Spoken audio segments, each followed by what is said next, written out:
या सगळ्या विश्लेषणासाठी।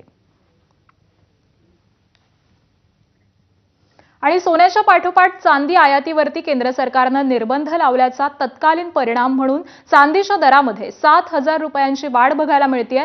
काल चांदीचे जे दर जीएसटी शिवाय 2,63,000 रुपये इतके होते ते आज 2,70,000 वर जाऊन पोहोचलेले आहेत। सोन्याचे दर मात्र 1,56,500 वरती कायम आहेत आणि त्यामध्ये वाढ अथवा घसरण ही झालेली नाहीये।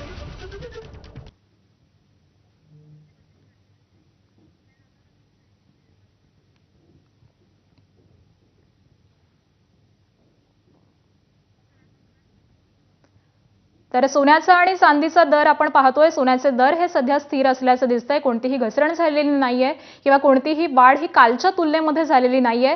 1,56,500 इतका सोन्याचा दर आहे। तर चांदीचे दर हे मात्र काहीसे बदलताना दिसून येत आहेत। चांदीचे दर हे जीएसटी शिवाय जे 2,63,000 रुपये होते ते आज 2,70,000 वरती जाऊन पोहोचलेत।